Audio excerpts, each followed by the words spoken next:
قرآن مجید میں ہے ان اللہ لا یستحی من الحق، کہ اللہ تعالیٰ حق بات بیان کرنے سے حیا نہیں کرتے۔ حدیث میں بھی بعض ایسے مسائل کو اللہ کے رسول نے بیان کیا ہے صلی اللہ علیہ وسلم نے جو بظاہر حیا کے خلاف ہیں، مگر اس لیے بیان کیا کہ اگر آپ صلی اللہ علیہ وسلم بیان نہ کرتے تو لوگ ان بے شرمی کے کاموں میں مبتلا ہو جاتے۔ اسی وجہ سے میں بھی یہ ہمت کر رہا ہوں کہ ایک اور ایسا گناہ جس میں لوگ مبتلا ہیں اور وہ ہے حیا کے خلاف، مگر ہے بہرحال شریعت کا مسئلہ اور لوگ اس میں گناہ میں مبتلا بھی ہیں، اس لیے بتانا ضروری ہے۔ وہ یہ ہے کہ لوگ شادی کے بعد بھی آج کی نوجوان نسل زوجہ سے، بیوی سے غیر فطری طریقے سے ہم بستری کرتے ہیں۔ انٹرنیٹ پہ بےہودہ فلمیں دیکھتے ہیں تو جو چیز انگریزوں کی دیکھ رہے ہیں کہ ان کے کلچر آہستہ آہستہ میڈیا کے ذریعے ہمارے معاشرے میں بھی آ رہا ہے۔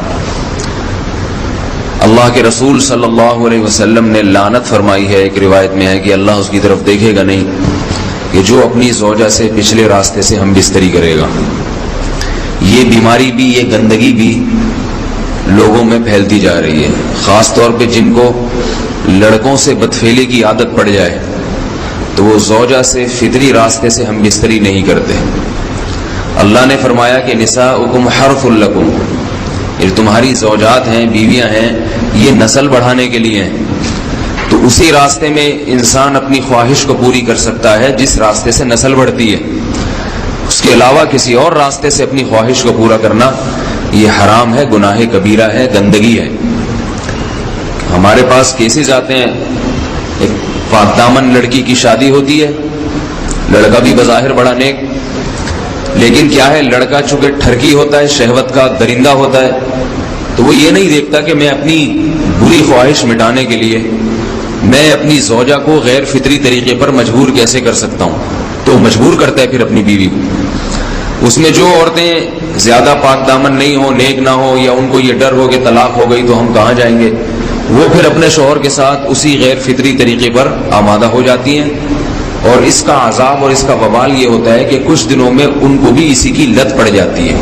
انسان جب بھی کوئی غیر فطری راستہ اختیار کرتا ہے، آخرت کا عذاب تو بعد میں، دنیا کا عذاب یہ آتا ہے کہ پھر اس کو لذت فطرت میں آتی نہیں ہے، پھر جو راستہ اللہ نے رکھے اس میں اس کو لذت نہیں آئے گی، پھر وہ گندگی میں ہی گھسنے کی کوشش کرے گا، اس کی بھی فطرت خراب ہو جاتی ہے، اور جس کے ساتھ یہ بدفعلی کی جائے اس کی بھی فطرت خراب ہو جاتی ہے، وہ بھی پھر کسی کے قابل نہیں رہتے۔ تو اپنے جان پر رحم کرنا چاہیے۔ ہم انسان ہیں، ہم درندے نہیں ہیں، ہم گھوڑے نہیں ہیں، ہم گدھے نہیں ہیں، ہم جانور نہیں ہیں، ہم انگریز نہیں ہیں۔ انگریز نے تو حیا اور شرم کی تمام حدود کو توڑ دیا ہے، وہ تو درندے بن چکے ہیں۔ ہم تو درندے نہیں ہیں، ہم تو حلال کھاتے ہیں، پاک صاف رہنے کی کوشش کرتے ہیں، تو ہم ان کی جو کلچر دیکھ دیکھ کے ہم ویسے درندے بننے کی کوشش کیوں کریں؟ تو یہ بہت بڑا وبال ہے، بہت بڑی برائی ہے جو ہمارے معاشرے میں آہستہ آہستہ جڑ پکڑتی جا رہی ہے، اور اس سے بیماریاں بھی پھیلتی ہیں۔ غیر فطری طریقہ ہے، بیماریاں بھی پھیلتی ہیں۔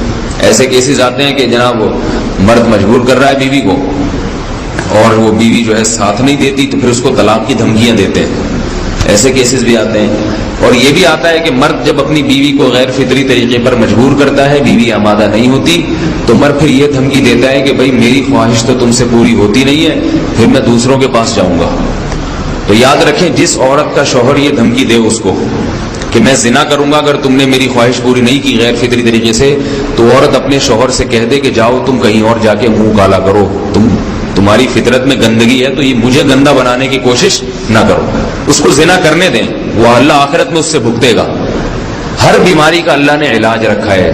اللہ کے رسول صلی اللہ علیہ وسلم نے فرمایا، صحیح بخاری کی حدیث، ما انزل اللہ من داء الا انزل له دواء، کوئی بیماری ایسی نہیں ہے جو اللہ نے نازل کی ہو اور اس کے لیے دوا نہ رکھی ہو دنیا میں۔ تو اگر کسی کو ایسی لت پڑ گئی ہے غیر فطری کام کی تو اس کو چاہیے کہ وہ اپنا علاج کرائے، ڈاکٹر سے بھی رابطہ کرے، اور سب سے بڑا علاج یہ ہے کہ کچھ وقت صبر کرے گا، چھوڑ دے گا کچھ عرصے کے لیے، تو خود بخود آہستہ آہستہ صحیح ہو جائے گا۔ ایک آدمی شراب کا عادی ہے، ایک علاج تو یہ کہ ڈاکٹروں سے رابطہ کرے، بہترین علاج کیا؟ چھوڑ دے۔ کتنے دن تڑپے گا؟ 1 دن 2 دن 3 دن 4 دن 1 ہفتہ 2 ہفتہ، بہت زیادہ سال ہو جائے گا نا، اس کے بعد خود بہت ٹھیک ہو جائے گا۔ سگریٹ کا عادی ہے، چھوڑ دے گا تو کتنے لوگ ہم نے دیکھے ہیں دن میں 20 سگریٹ پیتے تھے، چھوڑنے پر آئے تو بالکل ایک دم چھوڑ دی انہوں نے، آہستہ آہستہ کر کے چھوڑ دی، لیکن تکلیف ہوئی مگر عادی ہو گئے۔ تو اب کسی کو یہ لت پڑ گئی ہے غلط کام کی، برائی کی، تو اس کا بہترین علاج یہ ہے کہ وہ اپنے آپ کو بدلنے کی کوشش کرے، ماحول بدلے، اور کچھ وقت صبر کرے گا تو اللہ اس سے یہ عادت چھڑا دے گا۔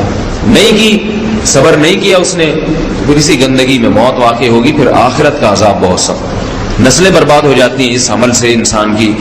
تو بات حیا کے خلاف ہے، مگر یہ کہ ایک بزرگ تھے وہ بات فرما رہے تھے، تو کسی نے پوچھا کہ حضرت آپ حیا کے خلاف بات کرتے ہیں، تو انہوں نے فرمایا تم بے حیائی کے کام نہیں چھوڑتے، ہم اس چھڑوانے کے لیے بات کریں تو ہم برے ہیں، اور تم کام کرو تو بھی برے نہیں۔